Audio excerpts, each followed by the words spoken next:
প্রিয় দর্শক, আসসালামু আলাইকুম। আমন্ত্রণ জানাচ্ছি নেক্সাস টিভির রোজগার স্বাস্থ্য বিষয়ক আয়োজন। কেমন আছেন দর্শক? আজ আমরা কথা বলবো ক্যান্সার নিয়ে। আজকের আলোচনার বিষয় মলাশয়ের ক্যান্সার।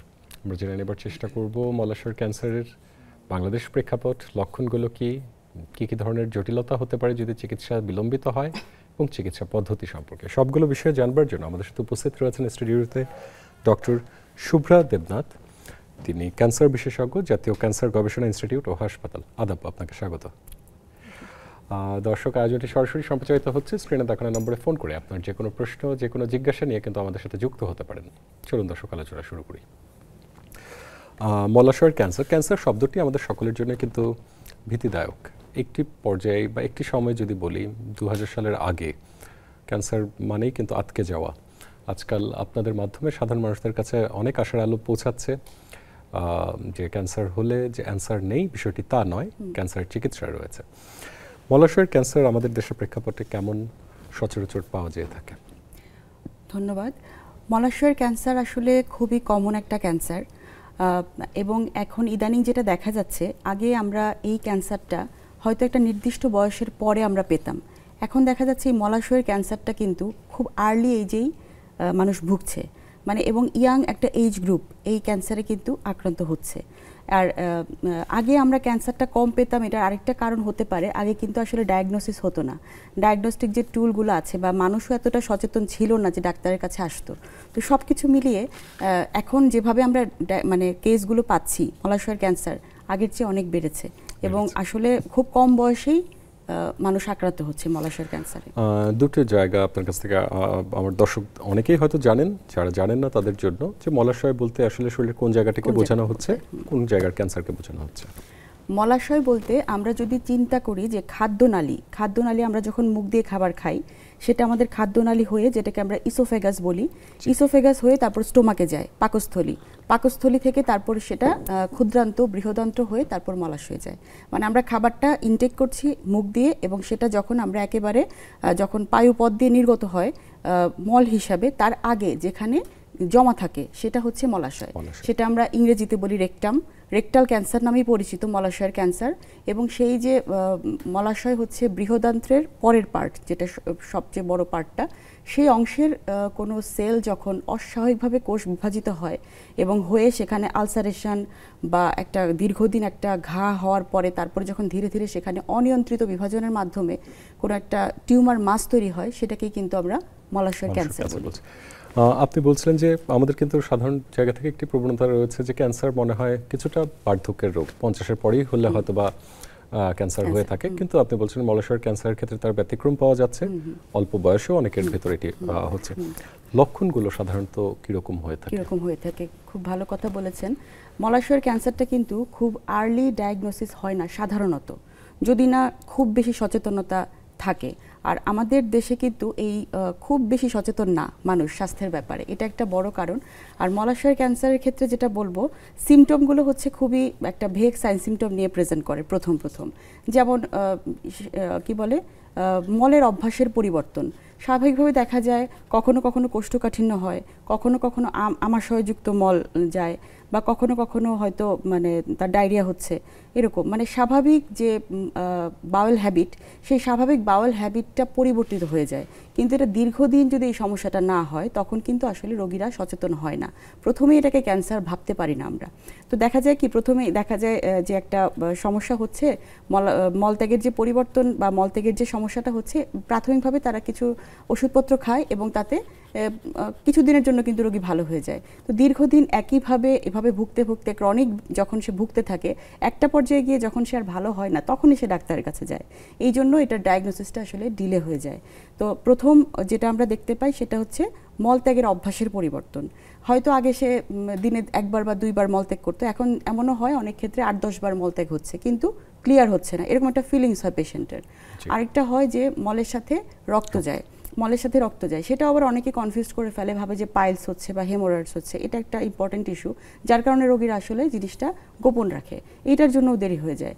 তো এরকম যে কিছু সিমটম থাকে, তলপেটে ব্যথা থাকতে পারে, তারপরে যখন রোগটা আর একটু কিছু ছড়িয়ে যায় তখন কিন্তু দেখা যায় যে লিভার ইনভলভ হয়ে যায় বা পেটে পানি চলে আসতে পারে, বা যদি ডিস্টাল মেটাস্টেসিস হয়ে যায় অনেক সময় ফুসফুসেও সেটা ছড়িয়ে যেতে পারে। হ্যাঁ, তো সিমটমগুলো আসলে কোন অংশে আক্রান্ত হচ্ছে তার উপর ভিত্তি করে আসে। তবে প্রাথমিকভাবে আমরা বলবো যে মলত্যাগের অভ্যাসের পরিবর্তন, যেটা দীর্ঘদিন ধরে ভালো হচ্ছে না, এবং মলের সাথে রক্ত যাওয়া, এই দুটো জিনিস আমরা এই জায়গাটাতে ফোকাস করতে চাই। গুরুত্বপূর্ণ দুটি উপসর্গ আপনার কাছ থেকে উঠে আসলো, যে কারোর যদি মলত্যাগের অভ্যাসে পরিবর্তন ঘটে অথবা মলের সাথে কখনো রক্ত যায়, এটা আসলে অবহেলার দৃষ্টিতে দেখার সুযোগ নেই, অন্তত নিকটস্থ একজন রেজিস্টার্ড চিকিৎসকের কাছে হলেও তাকে যেতে হবে। আপনি লক্ষণগুলো নিয়ে বলছিলেন, যদি এরকম কোনো রোগী আপনাদের কাছে আসলো যার লক্ষণ শুনে আপনারা মনে হচ্ছে যে এই রোগীটি ক্যান্সারে আক্রান্ত হতে পারে মলাশয়ের, সেই ক্ষেত্রে সামনে এগোন কিভাবে সেই রোগীটিকে নিয়ে? হ্যাঁ, খুবই গুরুত্বপূর্ণ একটা কথা বলেছেন, যে পেশেন্টটা যেভাবে আসলো তারপর আসলে আমরা কি করি। তো রোগী এভাবে আসার পরে তারপর আমাদের স্টেপটা হচ্ছে ডায়াগনোসিস, যে আসলে সে কি কারণে তার এই প্রবলেমটা হচ্ছে।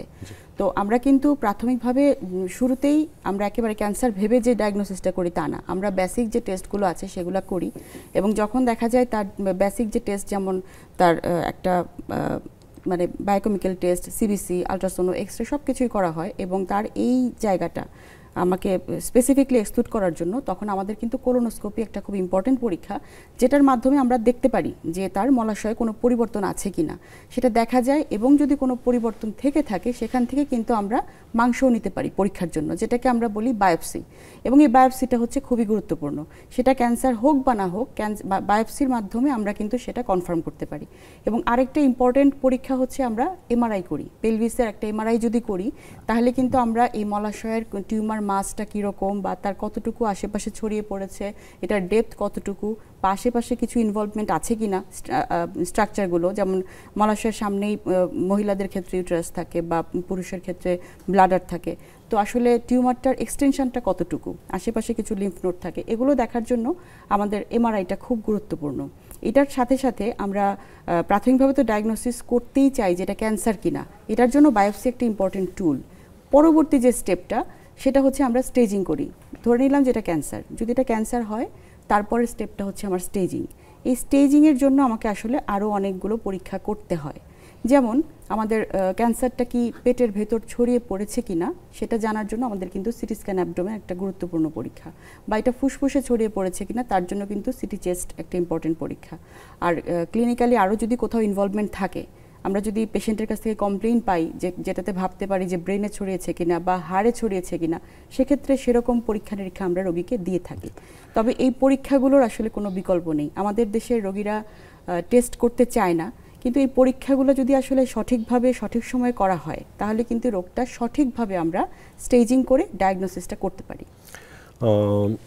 স্টেজিংয়ের গুরুত্বটি কি? যে আপনি যে বিষয়টি বলছিলেন, আমারও অভিজ্ঞতা তাই, যে হয়তো যখন ক্যান্সার নির্ণয় হয়ে গিয়েছে তখন যখন পুনরায় বলা হয়ে থাকে যে এই স্ক্যানগুলো আপনার করা প্রয়োজন, কারো কারো মনে হয়তো প্রশ্ন থাকে যে আমার তো ক্যান্সার ধরা পড়ে গিয়েছে, আমার কেন এখন আবার এত এক্সপেন্সিভ টেস্ট কেন করতে হবে, সেই জায়গাটা যদি বুঝিয়ে বলতেন। হ্যাঁ, এটা ঠিক বলেছেন, এবং আমরা কিন্তু এটা ফেস করি যে প্রায় রোগীরাই, যেহেতু টেস্টগুলো আমাদের দেশের আর্থসামাজিক অবস্থার তুলনায় একটু দামি, এবং একটা রোগ ডায়াগনোসিস করার সময় ট্রিটমেন্ট শুরু হওয়ার আগেই কিন্তু রোগীর আসলে অনেকটুকু খরচ হয়ে যায় টাকা, এটা ট্রু।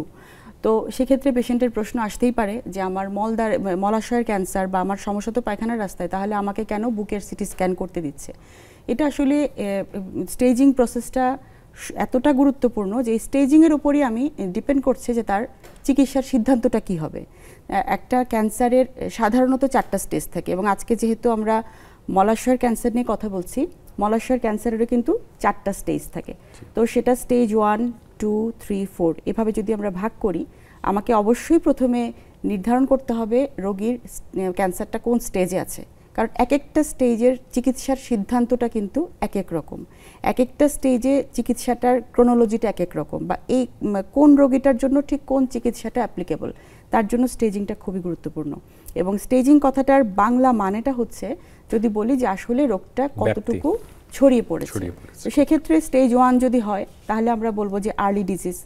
আর্লি ডিজিজ অবশ্যই কিউরেবল এবং তার ট্রিটমেন্ট অপশনগুলো একরকম। স্টেজ 2 যদি হয় তাহলে আমরা বলবো যে তার আশেপাশে নিকটবর্তী এলাকায় ছড়িয়ে পড়েছে। স্টেজ 3 হচ্ছে আমরা বলবো লোকালি অ্যাডভান্সড, যেটা কিছুটা মানে আশেপাশে ছড়িয়ে পড়েছে মানে নিকট দূরত্বে। এবং যদি স্টেজ 4 হয় সেটা হচ্ছে মেটাস্টাসিস, যেটা একটা অর্গান থেকে বেশ দূরে আরেকটা অর্গানে ছড়িয়ে পড়েছে। এবং এই স্টেজটা কিন্তু একটু টাফ, ট্রিটমেন্ট করে সুস্থ করাটা টাফ। অর্থাৎ এই রোগ কতটুকু ছড়িয়েছে তার উপর আসলে চিকিৎসার মূল কাঠামোটি নির্ভর করছে রোগ ছড়ানোর উপরে, সেই জন্য স্টেজিংটি প্রয়োজন। দর্শক, কথা হচ্ছিল মলাশয়ের ক্যান্সার নিয়ে। আমাদের সাথে আরেকজন বিশেষজ্ঞ চিকিৎসক যুক্ত হয়েছেন, ডক্টর রোকসানা শারমিন শান্তা। তিনি সার্জন, মোহাম্মদ আলী হাসপাতাল, বগুড়া। আসসালামু আলাইকুম, আপনাকে স্বাগত আমাদের আয়োজনে। আসসালামু আলাইকুম, কেমন আছেন আপনারা? জি, আমরা ভালো আছি। আমরা আলোচনা কিন্তু বেশ কিছু দূর এগিয়েছি। মলাশয়ের ক্যান্সারের প্রাথমিক লক্ষণগুলোর পর্যন্ত আমরা শুনেছি। আপনার কাছ থেকে আমার কিছু প্রশ্ন জানবার রয়েছে। মলাশয়ের ক্যান্সারের লক্ষণের ভিতর আমরা ইতিমধ্যে শুনেছি যে মল ত্যাগের অভ্যাসে পরিবর্তন, সাথে সাথে মলের সাথে কখনো কখনো রক্ত যেতে পারে। একটি প্রশ্ন আপনার কাছে রাখতে চাই, মলের সাথে রক্ত যাওয়া মানেই কি ক্যান্সার, নাকি অন্য কারণেও এমনটি হতে পারে? মলের সাথে রক্ত যাওয়া পায়খানার রাস্তার অনেকগুলো ডিজিজের ভিতরে খুব কমন একটা প্রবলেম। ক্যান্সারে যেমন হয়, অ্যানাল ফিশারও সেরকম পারেক্টাল ব্লিডিং বা মলাশয় দিয়ে রক্তের সাথে মলের সাথে রক্ত যেতে পারে। আবার পাইলস, যেটা ইন্টারনাল হেমোরয়েড, সেটার ক্ষেত্রেও একই রকম প্রেজেন্টেশন থাকতে পারে। তো মলাশয়ে রক্তপাত মানেই ক্যান্সার না, এটা হচ্ছে প্রথম কথা। তবে ক্যান্সার হতে পারে, মলাশয় রক্তপাত মানে ক্যান্সার। ক্যান্সারের ওয়ান অফ দ্য সিমটম হলো মলাশয় দিয়ে রক্ত যাওয়া।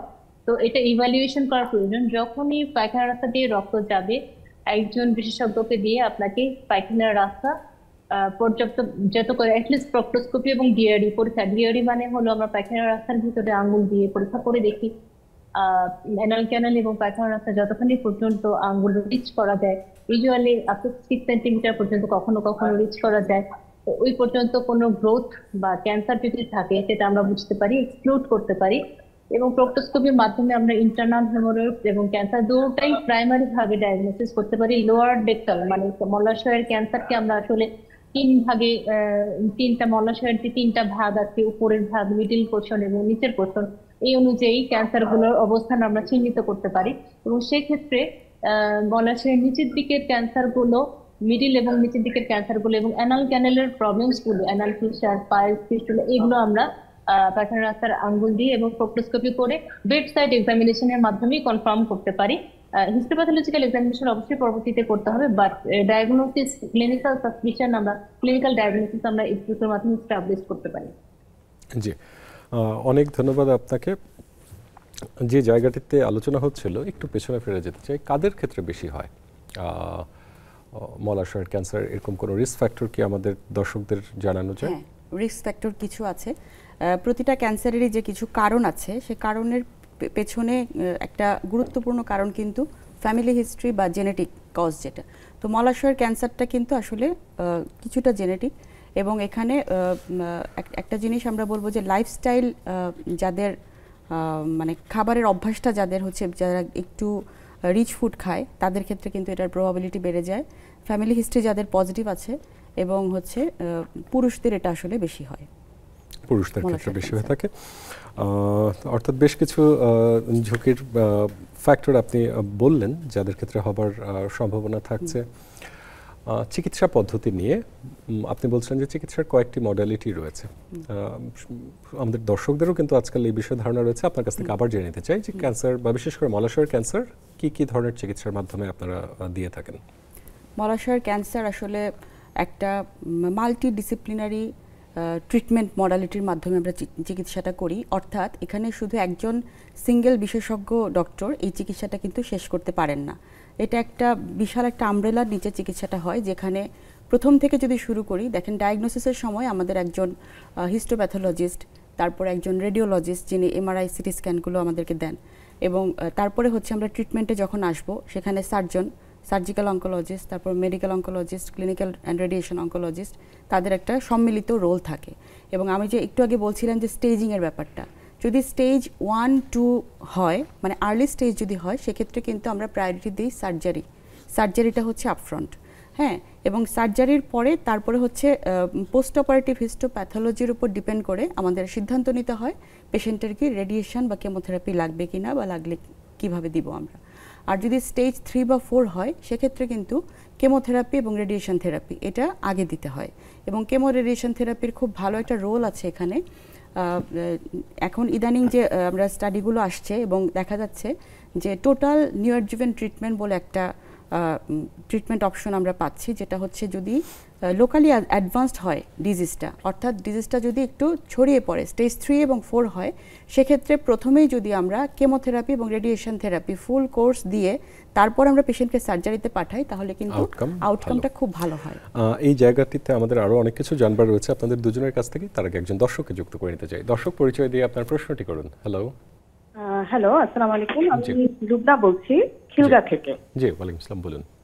জি, আমি একটু জানতে চাচ্ছিলাম ম্যাডামের কাছে, আমাদের দেশে তো এখানে অনেক ভালো ভালো সিস্টেম আছে, মানে বলতে চাচ্ছি যে ক্যান্সার রিলেটেড অনেক সুব্যবস্থা এখন আছে, কিন্তু তারপরেও একটা মাস অফ পিপল কেন দেশের বাইরে চলে যাচ্ছে? আমাদের ল্যাকিংসটা কোথায়? জি, দর্শক টাইমলি একটি প্রশ্ন বলবো, এটির উত্তর দুজনের কাছ থেকেই নিব।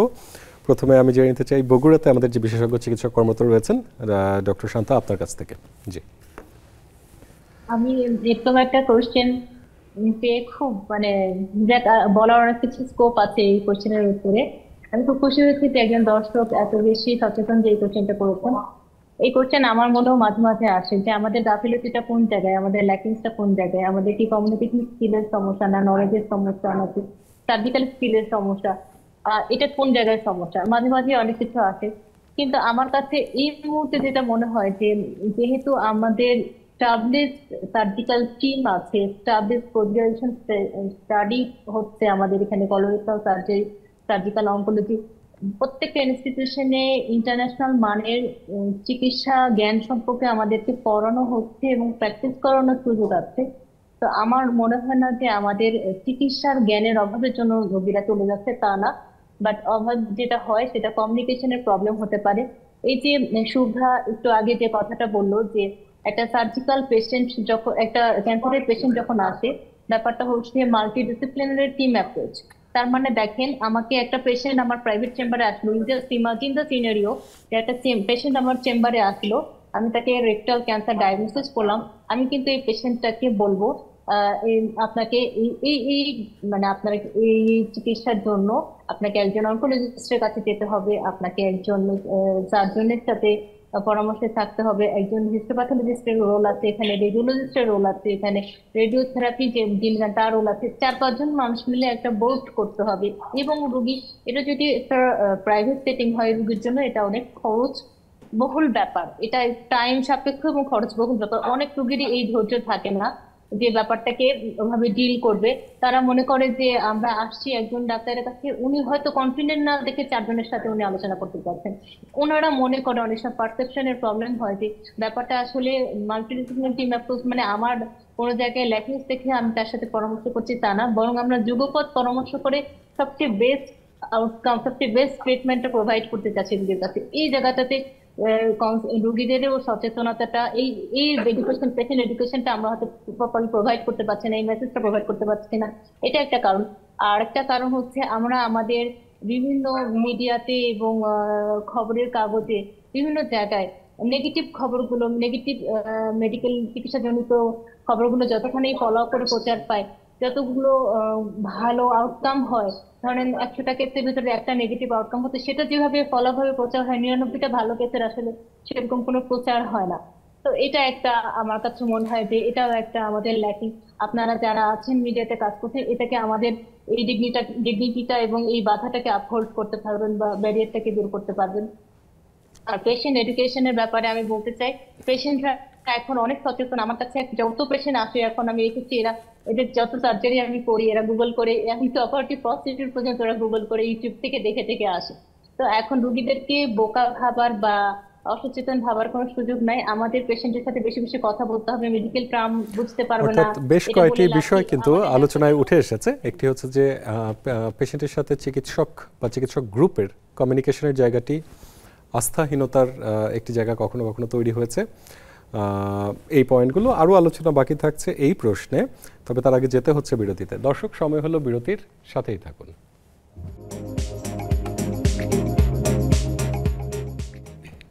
দর্শক, বিরতির পর আপনাদের আবারও স্বাগত জানাচ্ছি। কেমন আছেন? আজ আমরা কথা বলছি মলাশয়ের ক্যান্সার নিয়ে। বিরতির আগে একজন দর্শক আমাদের প্রশ্ন করেছিলেন যে বাংলাদেশে ক্যান্সার চিকিৎসার অগ্রগতি তো হয়েছে, কিন্তু তারপরেও একটি বড় সংখ্যক রোগী কেন দেশের বাইরে যাচ্ছেন, তার উত্তরটি কিন্তু আমরা শুনেছি। আমাদের বগুড়া থেকে যুক্ত রয়েছেন ডক্টর রুকসানা শারমিন শান্তা, বিশেষজ্ঞ সার্জন।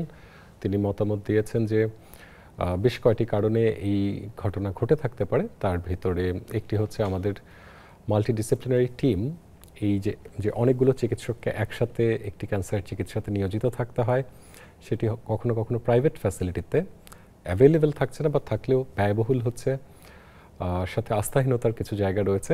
এই একই প্রশ্নটি আপনি জাতীয় ক্যান্সার গবেষণা ইনস্টিটিউটে কাজ করছেন, আপনিও নিশ্চয়ই এই ধরনের প্রশ্ন বা এই ধরনের পরিস্থিতির মুখোমুখি হন। আপনার কি মতামত? আমার আপা যে কথাগুলো বললো এগুলো তো মানে প্রতিদিনই ফেস করছি। তার পাশাপাশি আমি আরও কিছু কথা বলতে চাই।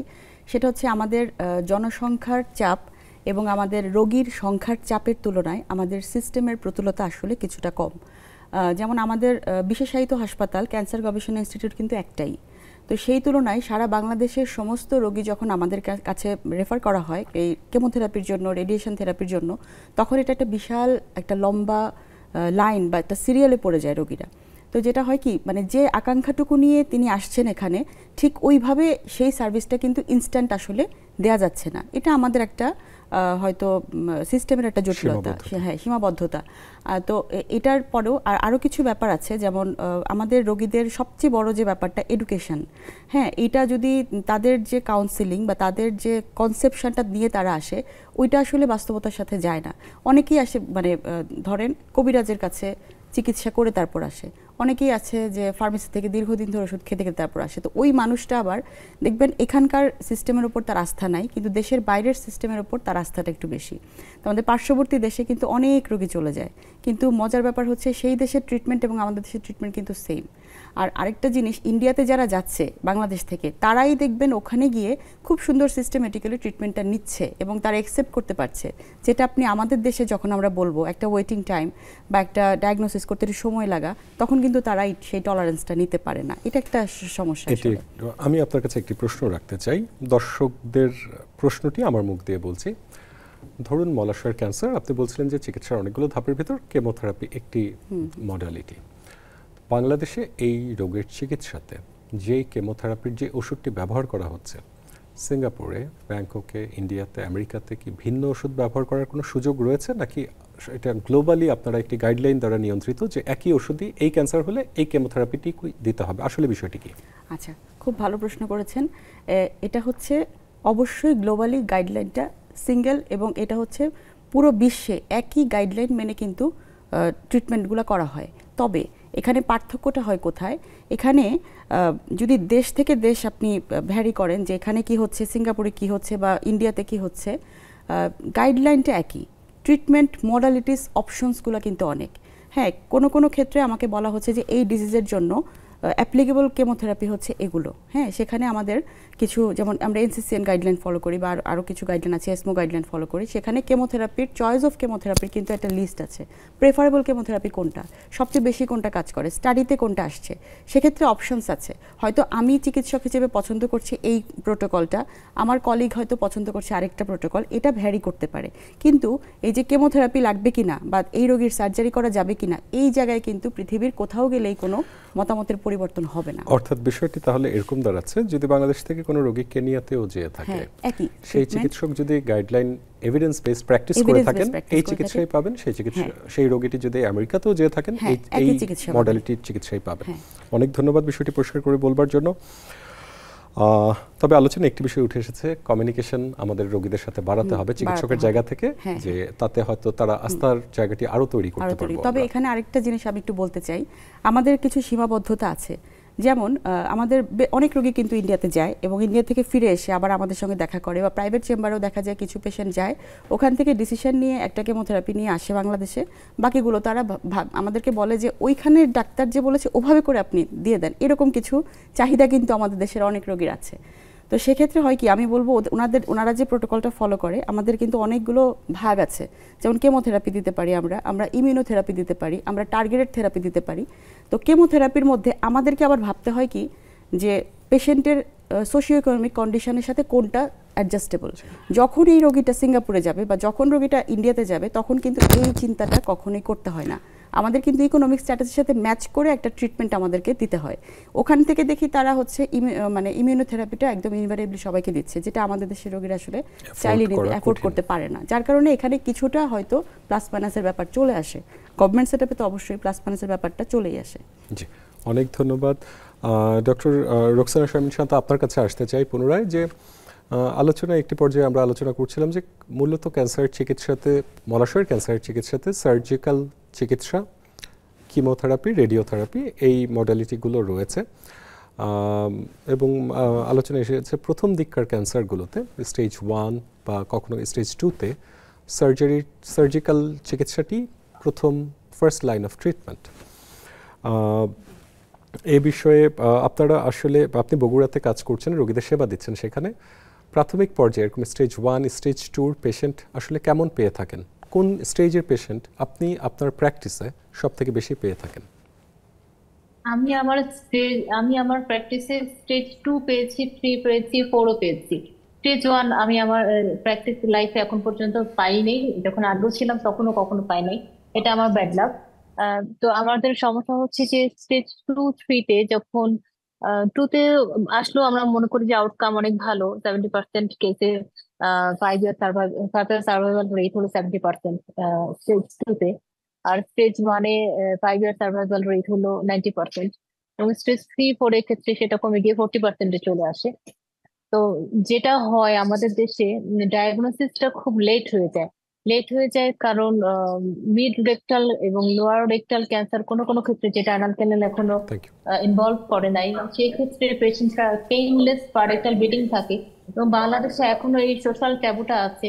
আমি যেহেতু অনেক মহিলা কলোরেক্টাল কেসগুলি পাই, আমি দেখি যে মহিলাদের ভিতরে এখনো এই সোশ্যাল ট্যাবুটা আছে, যে ডাক্তারের কাছে যাওয়ার থেকে অনেকে মনে করে যে এই লজ্জার থেকে মরে যাওয়া ভালো, অথবা অনেকে যায় কবিরাজের কাছে, they find the easy way to treat them. তো ওরা যতটা বাড়ির কাছের কবিরাজ এইসব হাবিজাবি করার পরে, যখন অলরেডি পেশেন্ট জিনিসটা লেট হয়ে গেছে এবং কোনোভাবে ম্যানেজেবল না লোকালি, তখন ওরা আমাদের কাছে আসে, তখন আসলে আমাদেরও হাত পা বাঁধা হয়ে যায়। পেশেন্টটাকে লাইফ সেভিং সার্জারি করাটাই আমাদের কাছে তখন, বা লাইফ সেভিং একটা ট্রিটমেন্ট দেওয়াটাই আমাদের কাছে ইম্পর্টেন্ট হয়। সবসময় আমরা চেষ্টা করি যে রোগীটাকে একটা কিউরেটিভ সার্জারি অফার করতে। রোগীরা কখনো কখনো দেরি করে ফেলে, তার জন্য আমাদের পক্ষে পসিবল হয় না। আমরা কলোরেক্টাল ম্যালিগনেন্সির ক্ষেত্রে, রেকটাল ম্যালিগনেন্সি বা রেকটাল ক্যান্সারের ক্ষেত্রে সবচেয়ে বেশি যে অপারেশনটা করতে চাই কমনলি, সেটা নাম হলো অ্যান্টিওরেসেকশন। সেখানে আমরা আমাদের মেইন প্রিন্সিপালটা থাকে, মেইন উদ্দেশ্যটা থাকে যে রোগীটার স্বাভাবিক পায়খানার রাস্তাটা আমরা বজায় রেখে ক্যান্সারটাকে কিভাবে বডি থেকে অপসারণ করতে পারি, পূর্ণভাবে বডি থেকে কিউরেটিভলি এই সার্জারিটা কমপ্লিট করতে পারি। এটা হলো আমাদের প্রাইমারি উদ্দেশ্য থাকে। এটাকে আমরা এইটার মানে অ্যান্টিওরেসেকশন আমাদের এইটাই হলো প্রাইমারি গোল থাকে, যে রোগীটার মলাশয়টা আমরা ঠিক রাখবো। কারণ আরো একটা আছে, যেটা অ্যাডভান্স ক্যান্সারের ক্ষেত্রে, অ্যাডভান্স রেকটাল ক্যান্সারের ক্ষেত্রে আমাদের করতে হয়, সেটার নাম হলো অ্যাবডোমিনোপেরিনিয়াল এক্সিশন অফ রেকটাম, যেটাকে আমরা শর্টে বলি এপিইআর। সেক্ষেত্রে আমরা এই জিনিসটা প্রোভাইড করতে পারি না। একটা মানুষের পায়খানার রাস্তাই থাকবে না, তার সারা জীবন ব্যাগে, যতদিন বেঁচে থাকবে ব্যাগের ভিতর দিয়ে পায়খানা করতে হবে। এটা আসলে খুব প্রাকৃতিক একটা রোগীর জন্য। এখন এই জন্য অনেকভাবে আমরা চেষ্টা করি, 1 সেন্টিমিটারও যদি আমরা পাই ক্যান্সারের থেকে ডিস্টালি বা ক্যান্সার থেকে দূরে, স্বাভাবিক পায়খানার রাস্তা যদি 1 সেন্টিমিটারও থাকে, তাহলেও আমাদের চেষ্টা থাকে যে স্বাভাবিক পায়খানার রাস্তা বজায় রাখা যায় কিনা। তো এটা জি, অর্থাৎ আলোচনায় বেশ কয়েকটি বিষয় উঠে এসেছে, তার ভিতরে একটি বিষয় কিন্তু হতাশাজনক, যে উনি প্র্যাকটিস করছেন তো স্টেজ 1 রেকটাল ক্যান্সার পেশেন্ট উনি দেখেননি। অর্থাৎ এই প্যারামিটারটি কিন্তু বলে দিচ্ছে যে আমাদের রোগীরা পরে চিকিৎসকের কাছে যাচ্ছেন, যেমনটি আপনি বলছিলেন। আপনার কাছ থেকে একটি বিষয় উঠে এসেছে যে কখনো কখনো ক্যান্সারের চিকিৎসায় আপনারা আবার আগে সার্জারি চিকিৎসার পূর্বে কিমো অ্যান্ড রেডিও দিয়ে থাকছেন, পরবর্তীতে সার্জারি দিতে বলছেন। এটি কখন করা হয়ে থাকে? এটি সাধারণত কেমো রেডিওথেরাপিটা আমরা আগে দিই স্টেজ 3, মানে লোকালি অ্যাডভান্সড অ্যাটলিস্ট যদি হয়, যেটা হচ্ছে ক্যান্সারটা একটু বড় হয়ে গেছে, যেটা আমরা বলি স্টেজিংয়ের সময় টি স্টেজিংটা, যখন ক্যান্সারের যে টিউমারটা সেটার ভলিউমটা যখন বড় হয়ে যায়, আশেপাশে কিছু স্ট্রাকচার যখন ইনভলভড হয়ে যায়, তখন সেটা আসলে সার্জিক্যালি টোটালি রিসেক্টেবল করে আনাটা কঠিন হয়ে যায়। তখন সেখানে যদি আমরা new adjuvant treatment, new adjuvant মানে হচ্ছে সার্জারির আগে তাকে কেমোথেরাপি বা রেডিওথেরাপি দিয়ে গ্রোথটাকে ছোট করে নিয়ে তখন সার্জারিটা করা হয়। তখন সার্জারির আউটকামটাও ভালো হয় এবং কেমোথেরাপি রেডিওথেরাপি দেওয়ার কারণে আসলে পরবর্তীতে ডিজিজ ফ্রি সার্ভাইভাল আমরা যেটা বলি, মানে রোগীর ট্রিটমেন্ট শেষ হয়ে যাওয়ার পরেও তার ওভারঅল সার্ভাইভালটা কিন্তু অনেকখানি বেড়ে যায়। এটা মানে ইদানিং দেখা যাচ্ছে এই প্র্যাকটিসটাতে আমরা কিন্তু পেশেন্টদের বেশি পরিমাণ বেনিফিট দেওয়া যাচ্ছে। এই জায়গাটিতে একটি প্রশ্ন রাখতে চাই যে কেমো এবং রেডিও এই দুটো চিকিৎসা নিয়ে কিন্তু মানুষের মনে বিভ্রান্তি রয়েছে, ভীতিও আছে।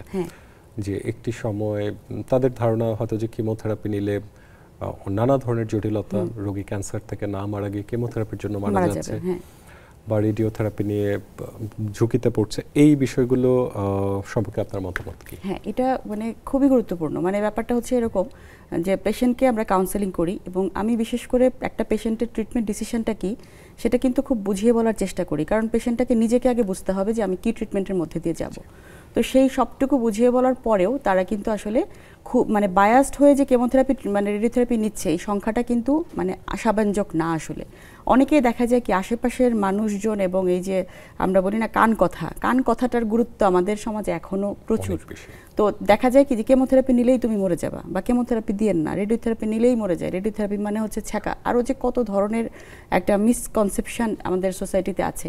তো এই যে একটা কথা বলছিলাম যে এডুকেশনের যে অভাব, আমাদের সোশ্যাল যে একটা পাবলিসিটি এই ক্যান্সারের ওপর আমাদের কি পরিমাণ যে আসলে আমাদের ডিসেমিনেশন প্রয়োজন, বোঝালে কিন্তু মানুষ বোঝে। আপনি একটা কথা বলছিলেন যে আমাদের পেশেন্টরা কিন্তু এখন গুগল করে আসে, আসলেই তাই, তারা অনেক কিছু বুঝে আসে, কিন্তু ওই কনভিন্সটুকু আমরা শুধুমাত্র ডাক্তাররা কিন্তু এই কনভিন্সটুকু করতে পারে না। একটু আস্থাহীনতার জায়গায় আমরা আছি, সবটুকু সার্ভিস যে আমরা সেভাবে সিস্টেমের মধ্যে দিতে পারছি আসলে তাও না। তো এটা সর্বস্তরের সবাই যখন ক্যান্সারের চিকিৎসাগুলোকে আমরা সবার মধ্যে মানে ভালোভাবে রিসিভ করাতে শিখবো, তখনই কিন্তু ব্যাপারটা তারা নিতে পারবে। এবং আপনি যেটা বলছিলেন যে কেমো রেডিয়েশনের যে সাইড ইফেক্ট হয়, কথাটা সত্যি। কেমোথেরাপি রেডিওথেরাপি এটা নর্মাল যে ট্যাবলেট আমরা সিরাপ দেই ওইগুলোর মতো না, আসলে একটু অন্যরকম ট্রিটমেন্ট। কেমোথেরাপিটা দিলে পরে পুরা সিস্টেম্যাটিক্যালি আমাদের হোল বডিতেই কিছু সাইড ইফেক্ট হয়, এবং সেই সাইড ইফেক্টগুলো আগে থেকে যদি আমরা রোগীকে বলে দিই যে আপনার এরকম এরকম সমস্যা হবে এবং এই সমস্যাগুলোর কারণে আমরা এই চিকিৎসা দিব, এবং আপনি এই কেমোথেরাপি শেষ হওয়ার পরে 4 মাস পরে এটা থেকে আবার আপনি রিকভার করে টোটালি কিন্তু আপনি একটা নর্মাল লাইফ লিড করতে পারবেন, তখন কিন্তু পেশেন্টরা আবার এটা নেয়।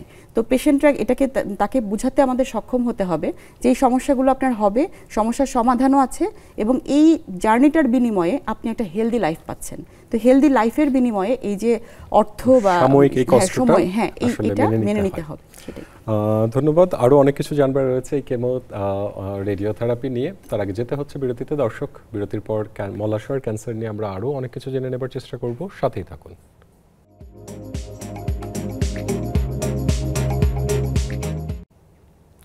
দর্শক, বিরতির পর আপনাদের আবারও স্বাগত জানাচ্ছি। কেমন আছেন? আজ কথা হচ্ছে মলাশয়ের ক্যান্সার নিয়ে। মলাশয়ের ক্যান্সারের লক্ষণ, কিভাবে রোগ নির্ণয় করা হয়, চিকিৎসা পদ্ধতি, সেই জায়গাগুলো নিয়ে কিন্তু আমরা শুনে নিয়েছি। আলোচনা চলছিল কেমোথেরাপি এবং রেডিওথেরাপি পেশেন্টের জন্য দিন শেষে উপকারী বেশি নাকি এর পার্শ্ব প্রতিক্রিয়া বেশি, সেই জায়গাটি নিয়ে আমরা শুনছিলাম যে স্বল্প মেয়াদে কিছু জটিলতা হয় যেগুলো ব্যবস্থাযোগ্য, দীর্ঘমেয়াদে ক্যান্সার মুক্ত জীবনের সম্ভাবনা তৈরি করে এই ক্যান্সার কেমো এবং রেডিওথেরাপি। আপনার কাছ থেকে আরও দুটো থেরাপির কথা আমরা শুনছিলাম। আপনি বলছিলেন যে টার্গেটেড থেরাপি এবং ইমিউনোথেরাপি, এই শব্দ দুটো আমার ধারণা আমার দর্শকদের কাছে নতুন, যদি একটু বিস্তারিত বলতেন। আচ্ছা, এটা কেমোথেরাপি রেডিওথেরাপি আমরা দিই, পাশাপাশি ইমিউনোথেরাপিটা হচ্ছে এটা কেমোথেরাপির মতোই দেওয়া হয়। এটা হচ্ছে একটা ইমিউনোলজিক্যাল অ্যান্টিবডি। হ্যাঁ, একটু সহজ ভাষায় বলি যে যখন আমাদের পেশেন্টদের কেমোথেরাপি দিয়ে আমরা এক ধরনের সিস্টেমে কাজ করি, সেলগুলোকে ব্লক করে দেওয়া হয়, সেলগুলো যেন সেল সাইকেলটা চলতে না পারে সেভাবে করে কেমোথেরাপি কাজ করে। আর একই সাথে পাশাপাশি যখন আমরা ইমিউনোথেরাপিটা দিই সে কিন্তু অন্যভাবে কাজ করে, মানে দুইটা পাথওয়েতে যখন আমরা ক্যান্সারের গ্রোথকে বন্ধ করতে পারি ইফেক্টিভিটি বেড়ে যায় এটা। আর টার্গেটেড থেরাপিটা হচ্ছে এটা কিছুটা জেনেটিক্যাল, এটা রিসেপ্টর বেসড থেরাপি। ঠিক কোন সেলের কোন রিসেপ্টরের কারণে এই গ্রোথটা হচ্ছে সেটা আমরা আগে কিছু টেস্ট করে ডায়াগনোসিস করে নিই। যখন আমরা এটা নির্ধারণ করতে পারি যে এই রিসেপ্টরের গ্রোথে মানে কারণে এই ক্যান্সারটা হচ্ছে, তখন এই রিসেপ্টরটাকে আমরা ব্লক করে দিই।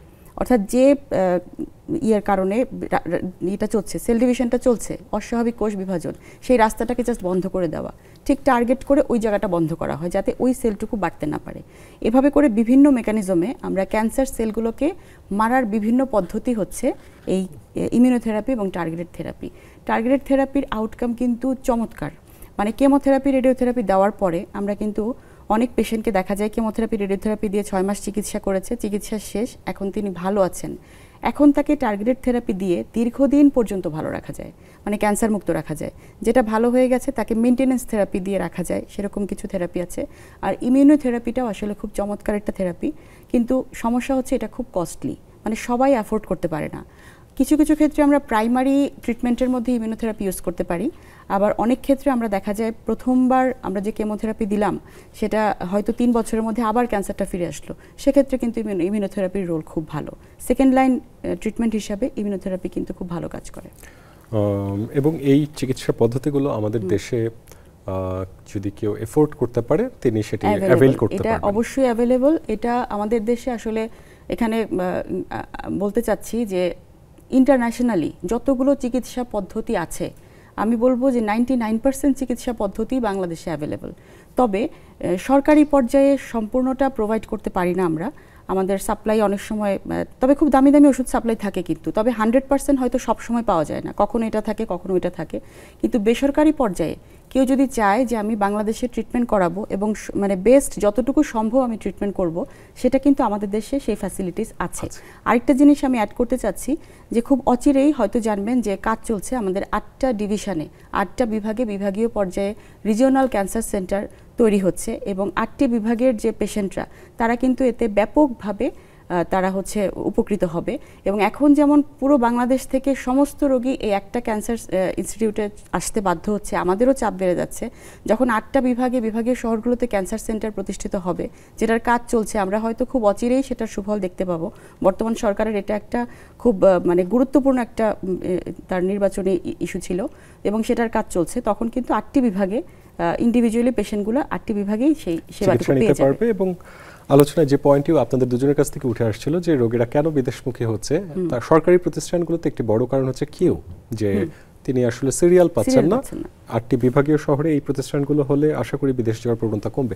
ডক্টর শান্ত, আপনার কাছে আসতে চাই যে আলোচনার শেষ পর্যায়ে পৌঁছে গিয়েছি, মলাশয়ের ক্যান্সার অথবা অ্যাজ এ হোল ক্যান্সার রোগীদের উদ্দেশ্যে আপনার কি পরামর্শ?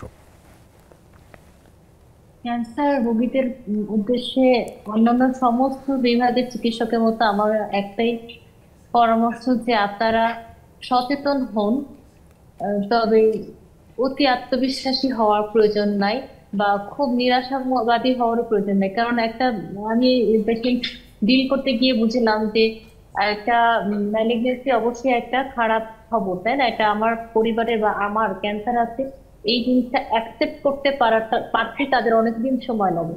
অ্যাকসেপ্ট করতে পারার পর মানসিক নেক্সট স্টেজ হচ্ছে সেটাতে অ্যাডাপ্ট করা, তারপরে সেটাতে ফাইট করা যে আমি নেক্সট স্টেপে কিভাবে যাব। এই মানসিক যে একটা স্ট্রেংথের ব্যাপার, এই সময়টা মানুষ আসলে পাগল হয়ে যায়। একজন চিকিৎসক হিসেবে আমি একজন মানুষ হিসেবে বলবো যে আমার পরিবারও যদি হতো আমি হয়তো এভাবে কোনো না কোনো ভাবে আমার ভিতরেও এরকম একটা টেনশন বা কাজ করতো। তো রোগীদের ক্ষেত্রে আরো বেশি কাজ করে, তখন ওরা পাগল হয়ে বিভিন্ন জায়গায় চলে যায়। এক গ্রুপের রোগী পাই আমরা যারা অতি আত্মবিশ্বাসী, যারা মনে করে কোনো কিছুই হবে না, এগুলো সব ভুলভাল, ইন্ডিয়া যাবো, সিঙ্গাপুর যাবো, অমুক যাবো, তমুক যাবো, ওখানে যাবো। বাংলাদেশে সব ওভার ডায়াগনোসিস হচ্ছে বা ওভার ট্রিটমেন্ট করতে চাচ্ছে বাংলাদেশের কাছে, এরকম কিছু পেশেন্ট হয়। আর কিছু পেশেন্ট থাকে যারা নিরাশাবাদী, আমার তো ক্যান্সার হয়ে গেছে, আমি তো আর বাঁচবই না, আমি তো আর ভালোই হবো না, তো আমার চিকিৎসা করা দরকার কি। এবং এই জিনিসটা ছড়িয়ে পড়ে তার পরিবারের বাকি সদস্যের ভিতরে।